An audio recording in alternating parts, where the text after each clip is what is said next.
அஸ்ஸலாமு அலைக்கும்.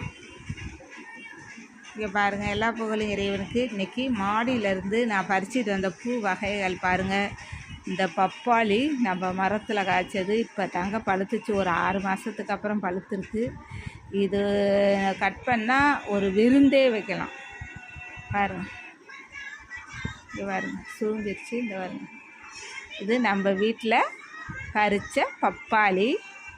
இது பச்சை கனகாமரம், முல்லைப்பூ, ப்ளூ கலரு சங்குப்பூ, ஒயிட் சங்குப்பூ, டேபிள் ரோஸு, இது ஒரு ரோஸு. இங்கே பாருங்கள், இது நித்திய கல்யாணில் ஒயிட்டு, இந்த நித்திய கல்யாணில் இது ரோஸு. இது நம்ம வீட்டில் ரோஜா மல்லி, 10 அடுக்கு மல்லி. இங்கே பாருங்கள், வாடா